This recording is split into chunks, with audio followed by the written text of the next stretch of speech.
Everyone, कैसे हैं आप सब। मैं हूं अभी Gauri and you are watching back to Torah. तो ये हैं हमारे कुछ प्रीवियस रिकॉर्डेड लेक्चर्स में से कुछ शॉर्ट क्लिप। तो आइए आज की वीडियो देखते हैं।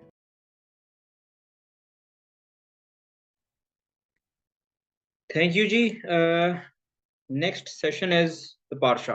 ये थोड़ा सा इंटरेक्टिव करते हैं सेशन को। भाई के अलावा कोई और बता सकता है प्लीज कि आज का पार्शा कौन सा है, या आज के पार्शियोत कौन कौन से हैं? काफी लोग हैं, प्लीज कोई तो बता दे। Parsha Raimot and Kedoshim. Pramod and के दोस्त। ओके। और इफ समवन कैन टेल कि भाई ये पार्शा जो है इसका मतलब क्या है इनका दोनों का?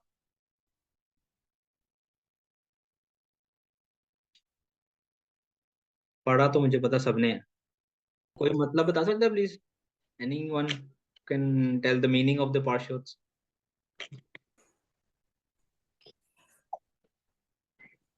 पहला बादशाह बादशाह खेले मुराद मौत या वफात, और दूसरा जी बादशाह का दुश्मन वो जुमायत। जी, पाक जमायत, द होली पाक जुमायत। पीपल। राइट। सो जो पारशा आखिर मौत है और पारशा केदोशीम है, इसकी जो रेफरेंस है वो बेसिकली है बुक ऑफ लेविटिकस, अहबार की किताब है। और 16 बाब पहली आयत से लेके 20 बाब 27 वर्स तक। और इस जो पारशा का ओवर व्यू है, goes like start with the protocol of, या जो प्रोसीजर्स हैं यौम किपुर के, उसके प्रोसीजर्स उसमें हाईलाइट होते हैं। फर्दर उसमें जो कुर्बानियां हैं, कुर्बानियों से रिलेटेड जो उसके कुर्बानियों जो ब्लड होता है उसको हैंडलिंग से रिलेटेड जो प्रोटोकॉल्स हैं वो दिए गए हैं।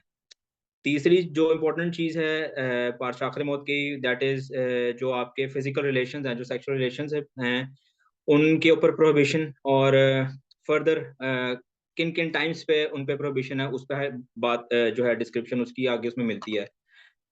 उसके बाद पारशा केदोशीम जो है, it tells you about the commandment of being Holi. और इसमें कुछ कमांडमेंट्स तो आपके 10 कमांडमेंट्स में से ही आते हैं, जिसमें खास तौर पे honouring your parents, especially honouring keeping the Shabbat, उस पे बात होती है। उसके अलावा कुछ ऐसी पनिशमेंट्स के बारे में एक लंबी चौड़ी लिस्ट है जो आपके डिसोबीडियंस से रिलेटेड है। स्पेशली कुछ ऐसी पनिशमेंट्स जो सुपर नेचुरल एक्टिविटीज से रिलेट करती हैं, अगर आप उसमें इन्वॉल्व रहते हैं तो। इन पार्शोद की जो फर्दर डिटेल्स हैं और पूरी इनसाइट जो है वो हम मसद भाई से लेंगे। सो भाई, it's over to you please. आप सबकी सलामती हो, शबात चलो। वाह, चलो भाई, आपकी भी शांति। शबात तो शलूम भाई। सर आप सब जीते रहे, आप खुश रहे सारे। आ, तो मुझे ये एहसास हो रहा है कि चलें, अगर किसी दिन मैं नहीं भी हूँ तो आप हैं ना पीछे। तो आप डर हैं, क्या, काफी हैं। डर क्या है? काफी कुछ है इन दो, मतलब इकट्ठे पड़े जाते हैं, दो हिस्से हैं और बहुत ज्यादा मटेरियल है। तो हमारे पास जो गिवन टाइम है उसके अंदर इन सारों पे बात करना तो हमारे लिए नियरली इम्पॉसिबल है। लेकिन कुछ अहम बातें हैं जो हम इसमें से जरूर करेंगे इसको सीखने के लिए। और कुछ बातें जो रह जाएंगी वो मे बी खुदावन ने चाहा तो नेक्स्ट दौरा साइकिल के अंदर बारी ताला जिंदगी और हयाती करें। बारी ताला सबको जो है वो अपनी पनाह में रखें। तो फिर जब नेक्स्ट दौरा साइकिल आएगा तो उसमें कुछ और बातें होंगी। खैर, 29th एंड 30th रीडिंग है हमारी, और पारसा का नाम जिस तरह के उसी ने बताया दिया है, आखिर मौत, आफ्टर द डेथ, और केडोशीम मींस होली। सो जो आखिर मौत है इसका टाइटल तो वहां से है जहां पे खुदावंद ने कहा कि भाई हारून के जो दो बेटे थे उनके गुजर जाने के बाद या उनके मरने के बाद जो है ना खुदावन ने ऐसा कहा होगा। सो जो अहबार 16 है या लेविटिकस 16 है, आई डोंट नो इसको जो है वो हिंदी में क्या कहते हैं, लेकिन बहरहाल हमारे पास अहबार है या लेविटिकस है अंग्रेजी में। तो जो 16वां बाब है वो डिस्क्राइब करता है जो यम किप्पुर है उसकी उसकी सारी सेरेमनी को, और जो 17वां है वो जनरल रूल ऑफ सैक्रिफाइस जो थे वो सेंचुरी में वो उसको एस्टेब्लिश करता है। मेरी कोशिश है कि आज मैं ना जो है ना इसके ऊपर से आपको जो यम किप्पुर की एक सर्विस का ऑर्डर था उसके बारे में जरूर बताऊं, और फिर हम एक और चीज के बारे में जरूर बात करेंगे। यम किप्पुर के ऊपर जो सर्विस थी जिसमें कोहन गदोल इन्वॉल्व होते थे, बहुत काफी लंबी सर्विस होती थी, और काफी कॉम्प्लेक्स सर्विस होती थी। तो इसके लिए जब हम इसको प्रॉपर तरीके से सीखेंगे बाजी से, तो हम इसको डिटेल के अंदर जो है इसको जानने की कोशिश करेंगे कि उसके क्या क्या स्टेप्स हुआ करते थे और किस किस तरह वो हर एक स्टेप को जो है ना वो मेटिकुलसली परफॉर्म किया करते थे। फॉर नाउ मेरी ये कोशिश है कि मैं आपको ये सिर्फ बता सकूं कि एक्चुअली वो स्टेप्स क्या हुआ करते थे, और आई थिंक कि वही काफी ज्यादा है। तो होपफुली जो है ना आप मेरे साथ इसके अंदर जो है ना वो बने रहेंगे। सूरत हाल ये है कि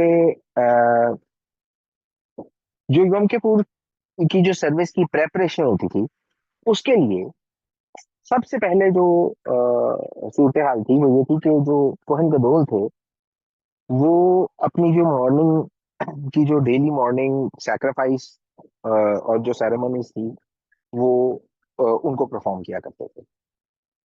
उसके बाद जो है वो मुकवा लिया करते थे, यानी अ, पानी गुसल लिया करते थे ऐसे कह लें, और उसके बाद वो अपने सरदार कहन के जो जो लिबास थे जिनको गोल्डन गारमेंट्स कहा जाता था, ठीक है, वो पहनते थे।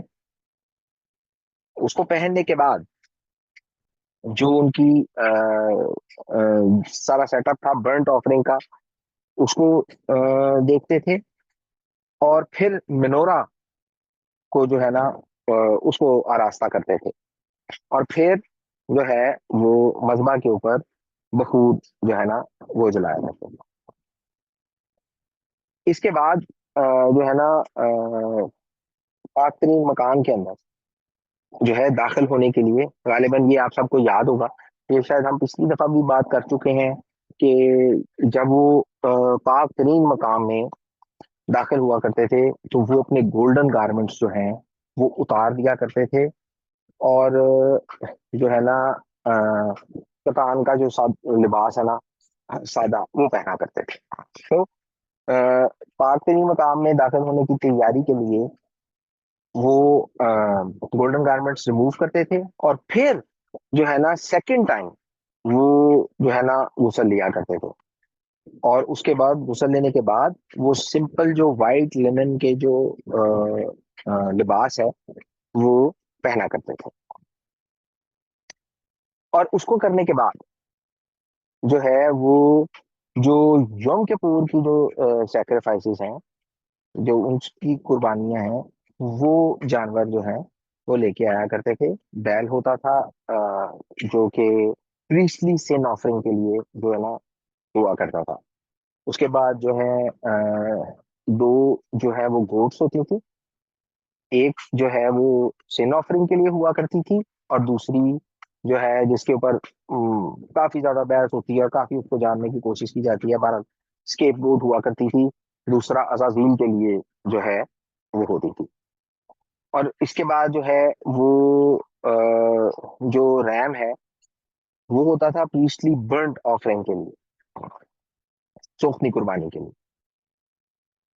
और इसके बाद एक एडिशनल सैक्रिफाइस होती थी जो कि सारी असेंबली के लिए हुआ करती थी। इसको आप गालिबन गिनती 29वें बाब में भी देख सकते हैं। अच्छा, और इसको करने के बाद फिर एक बैल होता था बर्ंट ऑफरिंग के लिए, एक रैम होता था बर्ंट ऑफरिंग के लिए, और 7 जो है वो लैम्स ऑफर किए जाते थे, और एक जो है ना बकरा होता था, गोट होता था फॉर सिन ऑफरिंग।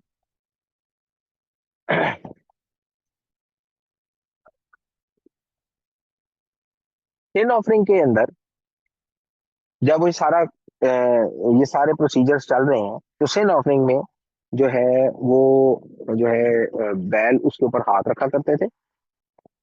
और ये वैसे ये सारी चीजें मुझे ये याद पड़ता है कि मैं जो पिछला तौरा साइकिल है उसके अंदर ये बता चुका हूँ, but this is so important कि आई थिंक इसे रिपीट करना और करते रहना, क्योंकि ये इतने ज्यादा स्टेप्स होते हैं, मेनी टाइम्स हम इसे भूल जाते हैं। और ये इतना इम्पोर्टेंट है कि इसे भूलना जो है ना, इसे बार बार इसको हमें याद दहानी के तौर पे इसे याद करते रहना चाहिए, ताकि ये हमें जो है ना हमेशा याद रहे। भारत, तो वो उनके ऊपर हाथ रखा करते थे बैल के ऊपर, और गुनाहों का इकरार किया करते थे। फिर जो है उसे कुर्बान किया जाता था। और इस पॉइंट के बाद वो जो पीछे मैंने बताया था कि 2 लिए जाते थे, उस पे कुरा निकाला जाता था। एक जो था एक गोट जो है वो सिन ऑफरिंग के लिए जो है चुनी जाती थी, और दूसरा जो है वो एज अ स्केप गोट या गोट फॉर अदर विल जो है ना वो जो है वो चुनी जाती थी। और इसके बाद जो है इंसेंस सर्विस होती थी, और जिसके ऊपर first entrance to the holy of holies हुआ करती थी। तो वो जो है वो अपने शवल में जो है वो कोयले लिया करते थे, और फिर जो है उसके अंदर होली ऑफ होलीज जो है या पाकतनी मकाम जो है वहां दाखिल हुआ करते थे, और उसके ऊपर जो है वो बखूर जो है रखते थे, और उस शवल को और जो फायर पैन है उसको होली ऑफ होलीज के अंदर जो है ना छोड़ देते थे, और वहां से जो है वो बाहर आ जाते थे। अब इसके बाद जो है जब वो बाहर आ जाते थे, उसके बाद वो जो है उसका खून बैल का खून जो है वो छिड़कते थे, और उसके बाद सेकंड एंट्रेंस हुआ करती थी होली ऑफ होलीज में। नॉर्मली लोगों को ये जो एक आम शायद बाइबल के कारी हैं जो कि इसको उर्दू जबान में पढ़ते हैं या इवन अंग्रेजी में भी पढ़ते हैं, वो जब ये पढ़ते हैं ना कि तू और तेरे बेटे साल में एक बार जो है वो पाक-तरीन मकाम में आया करें, और ये मैंने बड़ी दफा ये सुना भी है, और एक वक्त तक शायद मैं भी ऐसा ही मानता रहा हूँ कि सरदार काहिन जो थे वो शायद साल में ना एक ही दफा जो है ना वहां पर वो एंड पाक-तरीन मकाम में जाया करते थे। साल में एक दफा जाया करते थे, लेकिन उस एक दिन में कई बार जाया करते थे। जाते साल में एक दफा ही थे, यौम किपुर के दिन। सो जैसा कि मैंने अभी आपको बताया कि उनकी फर्स्ट एंट्रेंस इस तरह से होती थी। उसके बाद जो बैल का खून छिड़कने के बाद ही prepares for the second entrance to the holy of holies, और इसके लिए जो है वो जो प्रीस्टली सिन ऑफरिंग की जो बैल था उसका खून लेते थे। अब पिछली दफा वो शवल और वो लेके गए, अब वो खून लेके गए हैं। उसके बाद वो उस खून को जो है ना अहद के संदूक की तरफ 7 बार छिड़कते थे, और फिर वो जो है वो होली और होली से बाहर आ जाते थे। ये सारा प्रोसीजर करने के बाद so he prepares for the third entrance, यानी तीसरी बार उसी एक दिन के अंदर।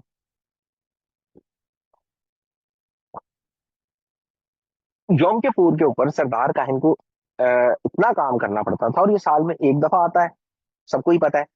इसके लिए वो कई दिनों पहले जो है इसकी तैयारी करते थे, और जितने स्कॉलर्स थे, जितने उलमा थे, जितने बुजुर्ग थे, जितने सेजेस थे, वो सारे वहां जमा हुआ करते थे, और वो सब जो है अपने इल्म, अपना नॉलेज जो है वो सरदार कहन के आगे रखा करते थे और उनकी जो है उनको हेल्प आउट किया करते थे, उनको गाइड किया करते थे, ताकि इस सारे प्रोसीजर में जो यम किपुर की सर्विस है उसमें कोई गलती नहीं होनी चाहिए। तो वो सब जो है वो सरदार कायम की मदद के लिए वहां मौजूद होते थे, क्योंकि इस एक दिन पे जो है ना उन वो बहुत ज्यादा काम करते थे। इस सारे प्रोसीजर में हम तो इसको थ्योरेटिकली पढ़ रहे हैं, जब आप इस सारे प्रोसीजर को प्रैक्टिकली करके एक एक स्टेप के साथ जाएंगे तो यू कैन पॉसिबली इमेजिन कि अगर आप सेक्रीफाइस कर रहे हैं तो आपने होते भी देखे होंगे जानवर, तो एक जानवर को जब सेक्रीफाइस करते हैं उसको प्रिपेयर करने में, उस सारा काम करने में कितना वक्त लगता है। तो ऐसे इसको पढ़ जाना या सुन जाना साउंड्स बिट इजी, लेकिन जब आप उसे परफॉर्म कर रहे होते हैं तो काफी थका देने वाला काम होता है। सो नॉनदलेस जो है इसके बाद सरदार कहन जो है वो अ, अपनी थर्ड एंट्रेंस के लिए जो है वो प्रिपेयर होते हैं। फिर इसी तरह जो गोट है उसको सिन ऑफरिंग के लिए बतौर गुजराना जाता है, और फिर वो होली ऑफ होलीज में पाकरीन मकाम में उस बकरे के खून के साथ जो है ना वो दाखिल होते हैं, और फिर उसका खून 7 दफा संदूक की तरफ जो है ना वो छिड़कते हैं, और फिर जो है वो पाकरीन मकाम में से बाहर आ जाते हैं। इसके बाद जो वेल होती है, जो ओखत होता है, उसके ऊपर जो है ना उस बैल का खून जो है 7 दफा छिड़का जाता है, और फिर उसका खून जो गोट है उसका खून भी 7 दफा छिड़का जाता है। किसी को याद है एक दास्तान मैंने, एक वाकया मैंने सुनाया था, जब एक रैबाय जो थे उनको रोम बुलाया गया था, और जो है ना उन्होंने कहा कि मैंने जो फरोख्त है, जो वेल है, वो मैंने जो है ना रोम के शाही खजाने में देखी थी, और मैंने उसको पहचाना कैसे था, क्योंकि उसके ऊपर जो थे वो खून के छींटे पड़े हुए थे। अगर किसी को याद हो, ये मैं आई डोंट रिमेम्बर, लेकिन ये मैं किसी एक पोर्शन में, ये मैं मुझे याद है कि ये वाला वाकया मैंने बताया जरूर है। अच्छा, सो वेल के ऊपर जो है ये छिड़कने के बाद तो बारी आती है ऑल्टर ऑफ इंसेंस की, जो बखूर का मजबा है। सो यहाँ पर वो बछड़े और गोट का, सॉरी बैल और गोट का खून जो है उसको मिक्स करते हैं, और फिर जो ये जो मिक्स्ड ब्लड है, ये जो उसके सींग होते हैं मजबा के, उसके ऊपर लगाए जाते हैं, और मजबा की तरफ 7 दफा जो है ना इनको छिड़का जाए। ये सारा जो है ना प्रोसीजर करने के बाद, ये सारे प्रोसेस में से गुजरने के बाद जो है वो बारी आती है अ, उस अमल की जो कि नॉर्मली यौम किपुर के रेफरेंस में सबसे ज्यादा मशहूर है शायद, और वो है स्केप गोट, या जो एक बच जो है ना छोड़ा जाता है, एक गोट जो विल्डरनेस में जो अजाजील के लिए जो है वो छोड़ी जाती है, वहां पर उसके लिए उसके ऊपर हाथ रखे जाते हैं, और उसके ऊपर जो है ना अपने गुनाह कन्फेस किए जाते हैं, और वो जो रह गया होता है उसको जो है ना कोई शख्स जो है वो बियाबान में छोड़ आता है। सो आज हमारा मौजू जो है वो अजाजील नहीं है, तो हम उस तरफ नहीं जाएंगे अगर किसी के ज़हन में ये चीज आए। तो आज सिर्फ मौजू है कि उस सर्विस को किन स्टेप्स में परफॉर्म किया जाता था। इसके बाद जो है वो जो एडिशनल सर्विस होती हैं वो परफॉर्म की जाती थी। उसमें जो है वो लिनन गारमेंट्स उतारते थे, और दोबारा से जो तीसरी दफा वो गुसल लेते थे, और अपने जो गोल्डन गारमेंट्स हैं वो पहनते थे, और फिर जो एडिशनल ऑफरिंग्स थे वो गुजरानी जाती थी। उसमें जो एक रैम है जो प्रीस्टली सोखनी कुर्बानी के लिए था, और एक सैक्रिफाइस जो थी वो असेंबली के लिए, जो है ना पूरी असेंबली के लिए गुजारनी जाती थी। उसमें वुल्फ था एक, जो बर्ंट ऑफरिंग सोखनी कुर्बानी के लिए था। एक रैम था जो सोखनी कुर्बानी के लिए होता था। और 7 जो है ना वो बछड़े हुआ सॉरी बंदे हुआ करते थे बर्ंट ऑफरिंग के लिए। और गोट जो थी एक, वो सिन ऑफरिंग के लिए गुजरानी जाती थी। नॉर्मली मैं ना इनके नाम अंग्रेजी में ले लेता हूँ, मुझे ना सॉर्ट आउट करने आसान होते हैं। उर्दू में ना अक्सर मेरे से मिक्स हो जाते हैं, तो अंग्रेजी में इनको ही बर्दाश्त करने, अंग्रेजी में इजी रहते हैं। Bull, goat, ram, it's quite easy. तो मैं अक्सर उर्दू में मिक्स हो जाते हैं, मुझसे तो गड़बड़ हो सकती है। इसके बाद जो है burning of the secret fats होती थी। वो जो चर्बी होती थी वो उसमें से जो है ना रिमूव कर की जाती थी, और फिर जो है ना उनको मज़बा के ऊपर जो है वो जलाया जाता था। और अभी still you can possibly imagine कि स्टिल अभी मैं ये डिटेल में आपको नहीं बता रहा, मैंने शुरू में ये कहा कि हम इसको डिटेल में जो है वो बाजी से सीखेंगे। आप इमेजिन करें, and still the service is not over. तो यू कैन पॉसिबली इमेजिन कि जब हम इसको इन स्टेप्स को डिटेल में सीखने लगेंगे तो हमारे पास तो कितना कितना वक्त जो है वो हमें एक एक स्टेप और उसके सब स्टेप्स जो है वो उनके ऊपर लग जाएगा। सो ये जो चर्बी है उसको जलाने के बाद वो दोबारा, वो जो इंसेंस शवल था और जो फायर पैन था उसको लेने के लिए वो उन्होंने दोबारा भी जाना। सो वो दोबारा से अपने जो गोल्डन गारमेंट्स हैं वो उतारते हैं। ये एक दिन में हो रहा है। Let me remind you, it's all of this stuff is happening in just one day. तो खैर वो अपने गोल्डन गारमेंट्स उतारते हैं और दोबारा से चौथी दफा जो है वो गुस्ल लेते हैं, और फिर से वही लिनन गारमेंट्स जो है वो पहनते हैं, और फिर चौथी दफा वो होली ऑफ होलीज जो है, पाक तरीन मकाम जो है उसके अंदर दाखिल होते हैं। वहां से वो शवल और फायर पैन लेते हैं, और फिर जो है वो वहां से बाहर आते हैं। सो यम किपुर पे सरदार काहिन जो है वो 4 दफा गुस्ल लेते हैं, और 4 दफा वो पाक तरीन मकाम में उस एक दिन में जो है वो दाखिल होते हैं। ये आपने याद रखना। सो इसके बाद दोपहर में जो है जो आफ्टरनून की जो बर्न्ट ऑफरिंग्स थी वो है। और फिर वो जो जब वो बाहर आते थे तो इस पे वो अपने जो लिनन गारमेंट्स हैं वो उतारते थे, और इसके बाद जब वो गारमेंट्स उतारते थे तो 5वीं दफा भी गुस्ल लेते थे, और फिर अपने गोल्डन गारमेंट्स जो है ना वो पहना करते थे, और जो रेगुलर आफ्टरनून सर्विस थी जो है ना उसे परफॉर्म किया करते थे, जिसमें सूखनी कुर्बानी थी, और बखूर जो है उसको जलाना, मतलब बखूर ऑफर करना था, और फिर मेनोरा को जो है वो डील करना था। So you can possibly imagine कि it was not an easy job, it was a very tiresome job. और इसी के लिए जो है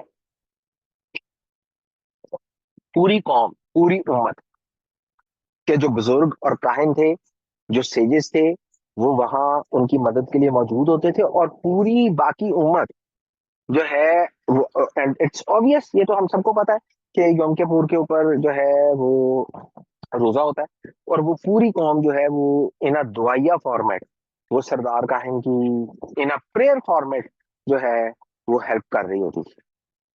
तो दिस इज व्हाट यौम किपुर वाज, और इस हिस्से का it's one of the most important जो है ना पार्ट है। इसके ऊपर एक कहानी जरूर सुनाना चाहूंगा आपको कि खुदावंद ने कहा कि तू जो है ना वो फायर पैन लेना, उसमें आग भरना, और जो है ना वो खुदावन के हजूर जो है वो ऑफर करना अहबार 16वें बाब में उसकी 12वीं आयत में आपको मिल जाएगा। सिनेगॉग्स के अंदर एक ट्रेडिशन है कि जो है ना आप वाइट लिबास जो है ना वो यौम के पूर्व में पहना करते हैं, और ये वही उसी तरह का लिबास होता है जो बरियल के लिए जो है ना वो इस्तेमाल होता है। सो जो यौम किपुर है, यौम कफारा है, ये आपकी रिहर्सल होती है फॉर डाइंग,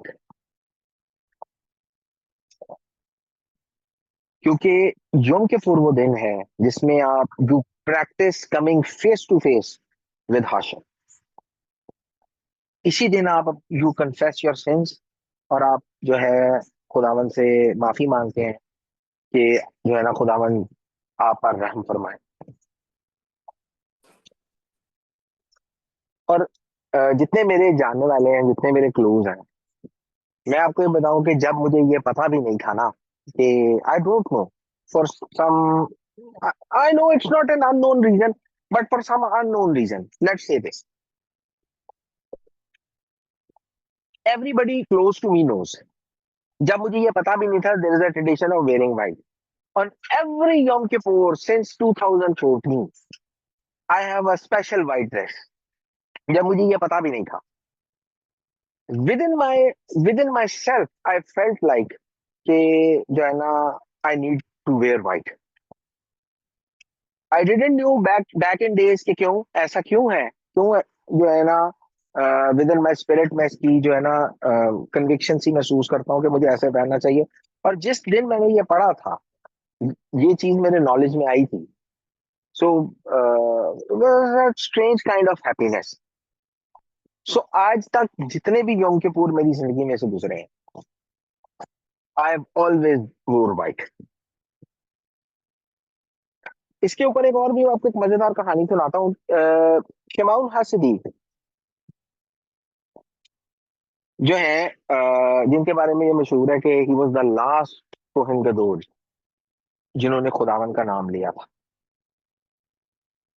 तो उन्होंने 40 साल मकदिस में जो है वो सर्विस की थी, और जब उन्होंने 40 साल जो है ना मतलब वो सर्विस कर ली, और जो 40th ईयर था उनका यौम किपुर पे बतौर कोहिन गदोल या सरदार का है, तो उन्होंने अपने एक साथी को ये कहा कि साल के खत्म होने से पहले जो है ना मैं नहीं रहूंगा। और जो उनके कुलीग थे उन्होंने उनसे पूछा कि जनाब आप किस तरह से ये कह सकते हैं कि साल के खत्म होने से पहले जो है वो आप नहीं रहेंगे। तो उन्होंने उनको कहा कि हर दफा हर साल यौम किपुर पे मैं एक बुजुर्ग आदमी को देखता हूँ जिसने सारा सफेद लिबास पहना होता है, और जब मैं पाक तरीन मकाम में दाखिल होता हूँ वो मेरे साथ दाखिल होता है,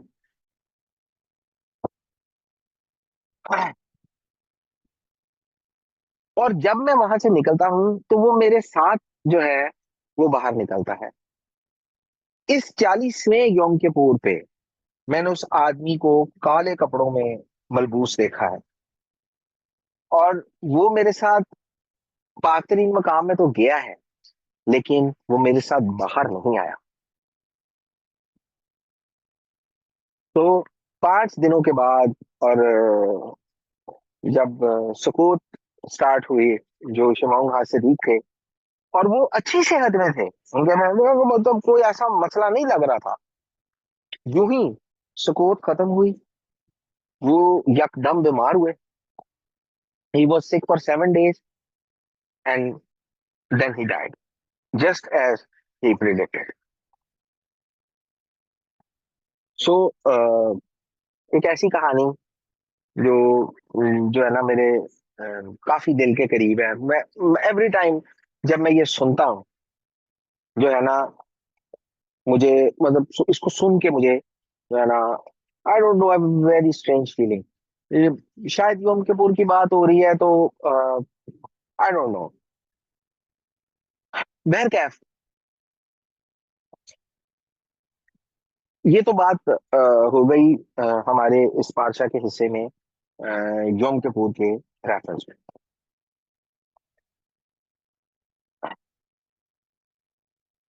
हम्म,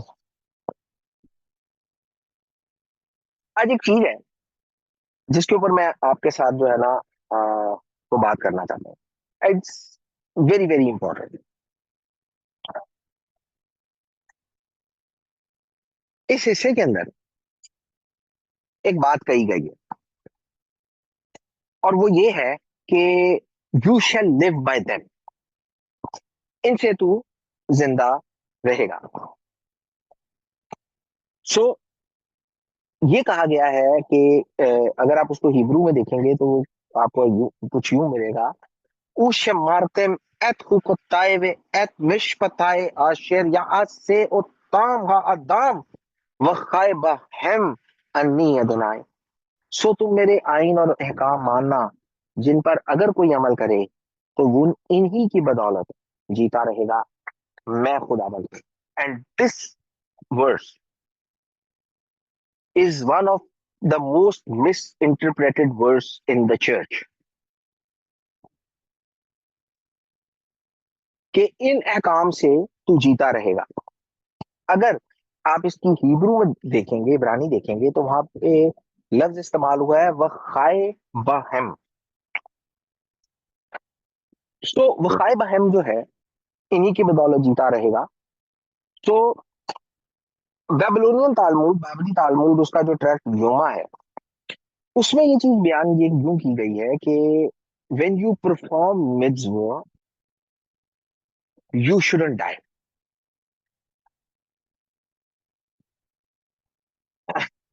अच्छा, इसके ऊपर हम अभी जो है ना बात करते हैं। एक चीज है जिसे जानने की जरूरत है। रबियों के दरमियान एक बहस है कि 3 हुक्म ऐसे हैं जिनके लिए मरना भी पड़े तो मर जाओ, और ये आपने याद रखने हैं। 3 हुक्म ऐसे हैं जिनके लिए मरना भी पड़े तो आप मर जाएं। पहला बुत परस्ती, दूसरा कत्ल, तीसरा ममनुआ शादी, यानी ऐसे रिश्ते जिनमें जिनके लिए खुदावंद ने यह मना फरमाया कि इनमें शादी नहीं हो सकती, उनमें शादी करना। सो ये 3 हुक्म हैं जिनके लिए वो ये कहते हैं कि मरना भी चाहो, मतलब मरना भी पड़े तो मर जाओ।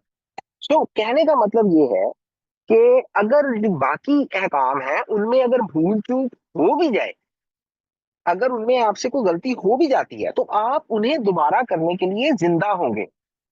You can ask forgiveness, you can prepare yourself, you can do better.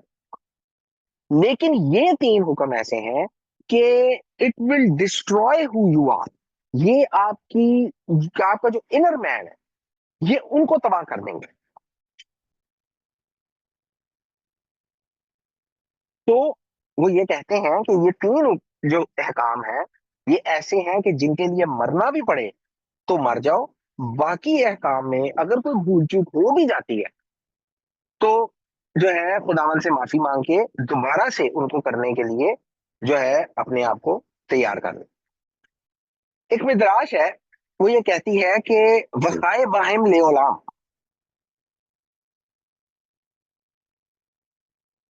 यानी कि हमेशा जिंदा रहेगा। अब इसका क्या मतलब है कि अ, वो हमेशा जिंदा रहेगा? इस दुनिया में, इस जहान में जो भी इंसान आया है, वो जो आया है वो तो मरेगा। तो फिर ये मिद्राश क्यों कहती है कि वो हमेशा जिंदा रहेगा? इसका मतलब क्या हुआ? वखाए बाहिम ले गुलाम का मतलब क्या होगा? सो वो मिद्राश का जो पॉइंट है समझाने का, वो ये है कि वो सिर्फ इसी जहान में तुम्हें जिंदगी नहीं देंगे, बल्कि आने वाले जहान में भी देंगे, और इन अ सेंस वो इटर्निटी में भी तुम्हें जिंदा रखेंगे। सो इस मिद्राश के मुताबिक वखाए बाहिम ले गुलाम का मतलब ये है कि खुदावंद के हुक्म, खुदावंद की शरह सिर्फ इस जहान में ही तुम्हें जिंदगी नहीं देगी, बल्कि आने वाले जहान में भी तुम्हारी जो है उस जिंदगी को कायम रखेगी। अहकाम की पासदारी, खुदावन के हुक्मों को मानना, खुदावन के हुक्मों पे चलना, इस जहान में ही सिर्फ आपको बेहतर इंसान नहीं बनाता, बल्कि आने वाले जहान में भी आपका एक ऐसा अकाउंट क्रिएट कर देता है जिसका अजर जो है वो खुदावन ने अपने हाथ में रखा है, और वो उस उसी मौके पर जो है ना वो आपको वो उस अजर से नवाजेंगे। और सो पॉइंट भी कि खुदावन के हुक्मों को मानना ना सिर्फ इस दुनिया में आपके लिए बेनिफिशियल है, बल्कि ये आने वाले मतलब like in the world to come, आने वाले जहान में भी जो है आपके लिए अजर का बायस हो। इसी इसी चीज के ऊपर कि इनसे तू जिंदा रहेगा, ये तेरी जिंदगी होंगे, इनसे तू जिंदा रहेगा। राशबान कहते हैं कि अगर तुम जिंदा और जिंदगी को कायम रखना चाहते हो तो मेरे अहकाम को मानो। सो अगर जिंदा रहना चाहते हो तो हुक्मों को मानो, अगर नहीं मानोगे तो फिर इसके उल्ट होगा। तो जिंदगी के उल्ट क्या होता है, यू ऑल नो। अच्छा, राशमान का जो पॉइंट है उसमें हमेशा हमें ना एक एक शर्त का आंसर नजर आता है। अगर तुम ये करोगे, अगर अगर जो है ये कंडीशन है, ये शर्त है। और राशबाम ने, जैसे मैंने कहा कि बाबली तालमुद में ये कहा गया कि भाई ये तीन हुक्म है जिनके लिए मरना भी चाहे पड़े तो मर जाओ। लेकिन राशबाम की अप्रोच अगर आप देखेंगे तो आपको ये महसूस होगा कि उन्होंने अहकाम में कोई तफरीक नहीं रखी। उन्होंने कहा जिंदा रहना तो अमल करो, नहीं तो ट्राई योर लक, फिर देख लो जो होता है, जो क्या होगा।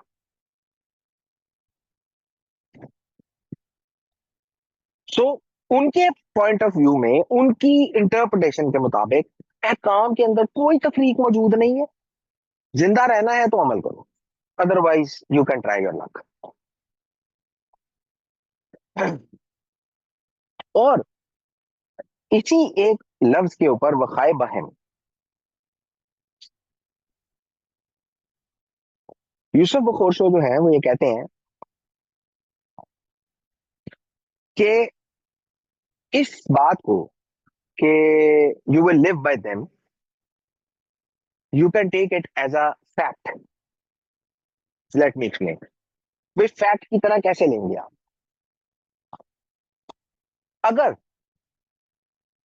You want to die naturally, जैसे सब मरते हैं, मतलब एक तबई मौत है, कीप द कमांडमेंट्स।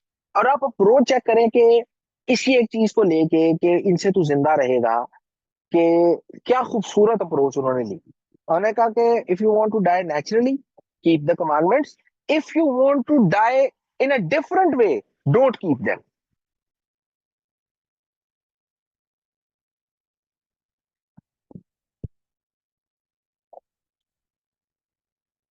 तो जो अबाय बखोर शो है वो दो ऑप्शंस प्रेजेंट करते हैं। ऑप्शन क्या है? Die unnaturally, die naturally.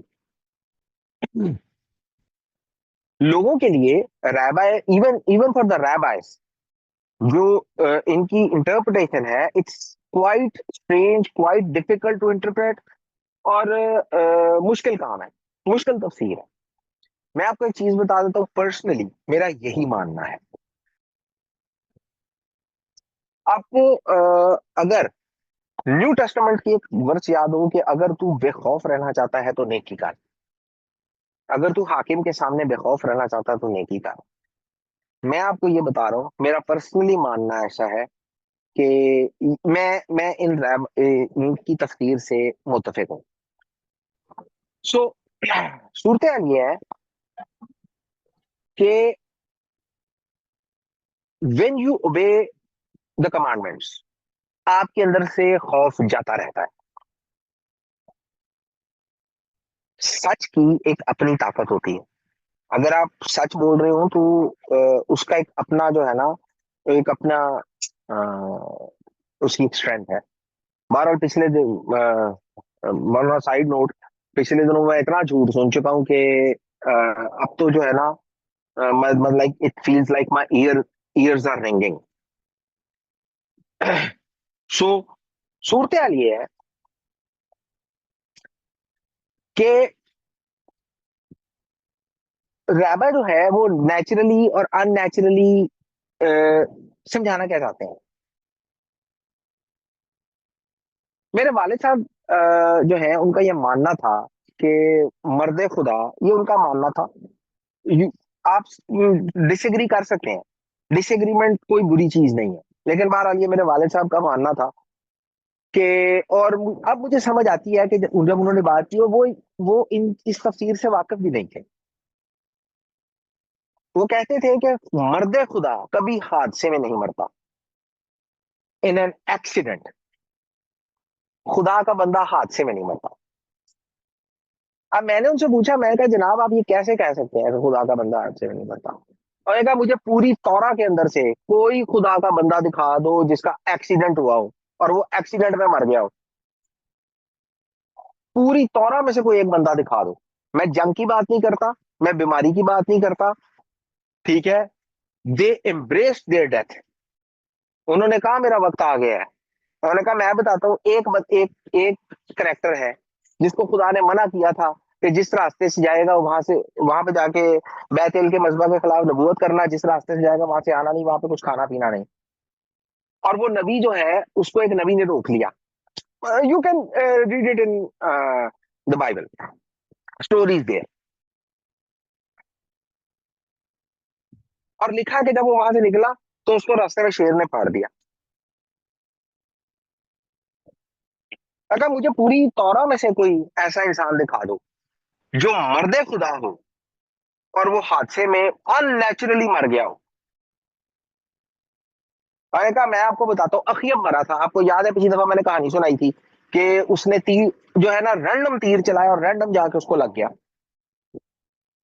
और यहूसुफत जो बादशाह थे उनके बारे में लिखा है कि वो रास्तबाज बादशाह थे और तीरों के दरमियान बच के आ गए थे। सो जंग में मरना दैट इज अनदर केस, बीमारी से मरना दैट इज अनदर केस, अपनी मौत के बारे में पता होना दैट इज अनदर केस, लेकिन किसी के ऊपर नागहानी मौत आ जाए दैट्स अनदर केस। तो मैं ये समझता हूँ, ये मेरी जाती कायलियत है कि जो यूसुफ बखोर जो है वो जब वक़ाए बहिम की तफसीर कर रहे हैं जिसमें वो दो ऑप्शन प्रेजेंट करते हैं, to die unnaturally and to die naturally. So कमो बेश कुछ इसी किस्म की चीज है। और even it's difficult for rabbis to understand this. So सूरत हाल हमारे सामने यही है कि अगर हम बेखौफ रहना चाहते हैं तो we have to follow the commandments. और ऐसा माशरा, ऐसी सोसाइटी जहां पर खुदा की बात मानी जाती है, खुदा के अहकाम की ताबे पर मानी जाती है, की जाती है, वो हमेशा एक खूबसूरत माशरे के तौर पे उभरता है। By keeping the commandments, you don't get a longer life,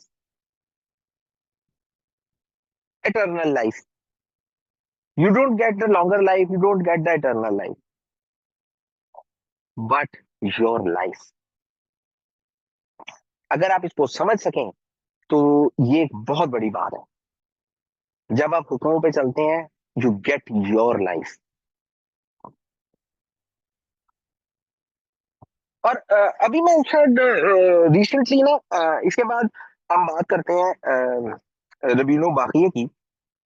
लेकिन उससे पहले मैं अभी रिसेंटली किसी से ये बात कर रहा था law of the land and the law of the religion के रेफरेंस में। आई डोंट नो मैं किससे बात कर रहा था। एक तो दिमाग बुढ़ा हो गया, जो है ना बुढ़ापे की वजह से ये चीज भी नहीं याद रहती।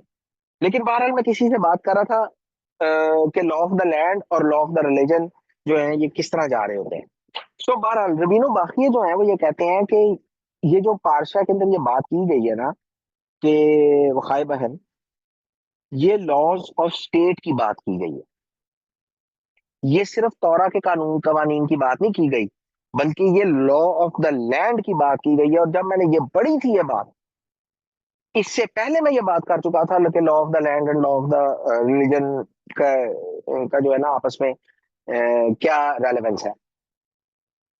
और ये बात मैं पढ़ी तो मेरा दिल बड़ा हैप्पी हैप्पी सा हुआ ये चीज सुन के कि मेरे अलावा भी कोई शख्स गुजरा है जिसने जो है ना ये वो इसी तरह बात की है कि लॉ ऑफ, ये बात सिर्फ तौरा के लॉ की नहीं हो रही, ये लॉ ऑफ द लैंड की बात हो रही है, लॉ ऑफ द स्टेट की बात हो रही है। और जो रबीनु बाकी हैं, he talks more in a universal sense.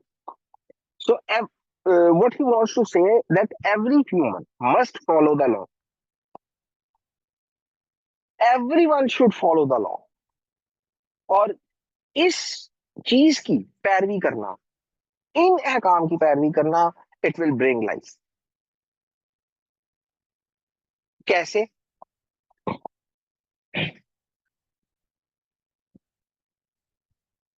इंसान को खुदा ने फ्री विल दे के उतारा.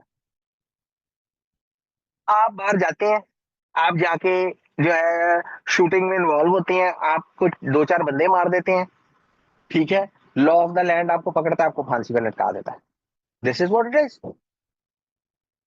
आपने अपनी फ्री विल और अपनी चॉइसेस से you have ended your life.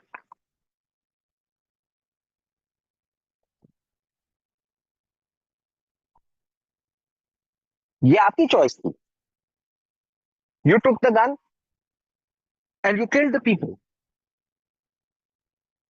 आपने अपनी चॉइस से अपने लिए मौत बुला ली है. And law of the land will not forgive you. वो आपको वैसी ही जो है सजा देगा जिस जो जो जैसा काम आपने किया है. और अगर आप इस लॉ का, इस कानून का लिहाज करेंगे, इसकी मान के चलेंगे, ठीक है, आप कानून के सामने बेखौफ रहेंगे. सो आप जो है वो लॉ को तोड़ते नहीं है, बल्कि आपने लॉ को कायम रखना है. और नो बाकी के मुताबिक, not, it does not only includes the law of the तौरा, बल्कि law of the land in a broader universal sense.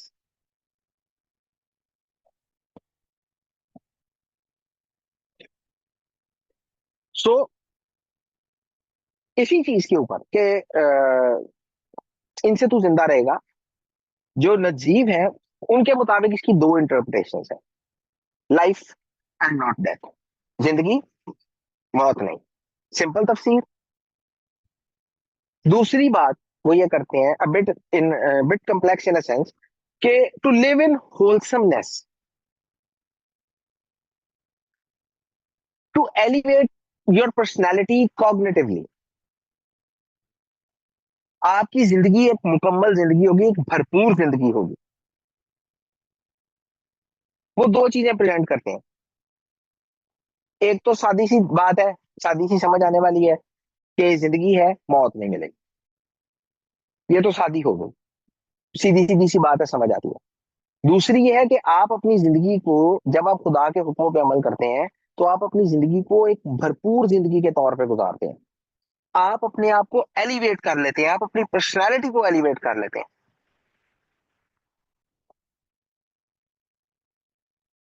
और इसी के अंदर वो ये चीज कहते हैं, let me tell you one more thing, कि जो लफ्ज हम हर दफा ये लफ्ज मिजवा मिजवा बोलते हैं, मिजवा जो है, ये लफ्ज जिवत से आया है. इसके मतलब है टुगेदरनेस या यूनिटी.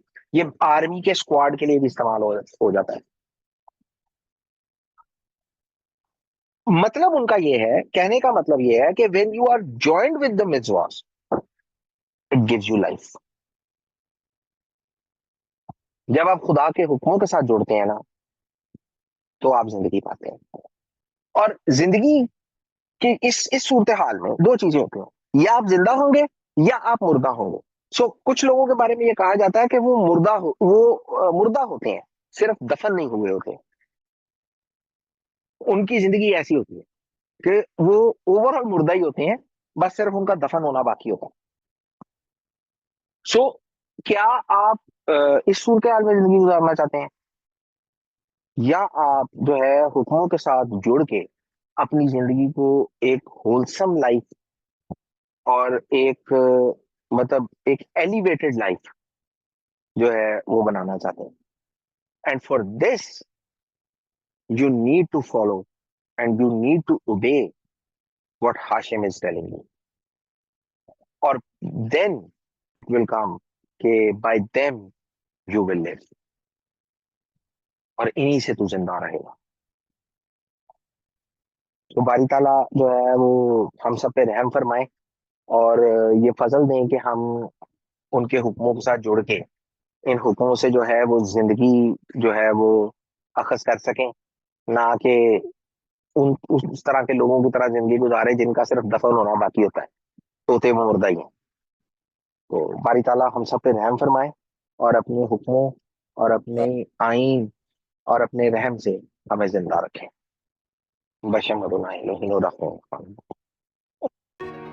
जीते रहें, आप खुश रहें। सी यू इन नेक्स्ट पार्शा। तो आमीन आमीन। Thank you sir. Thank you, भाई।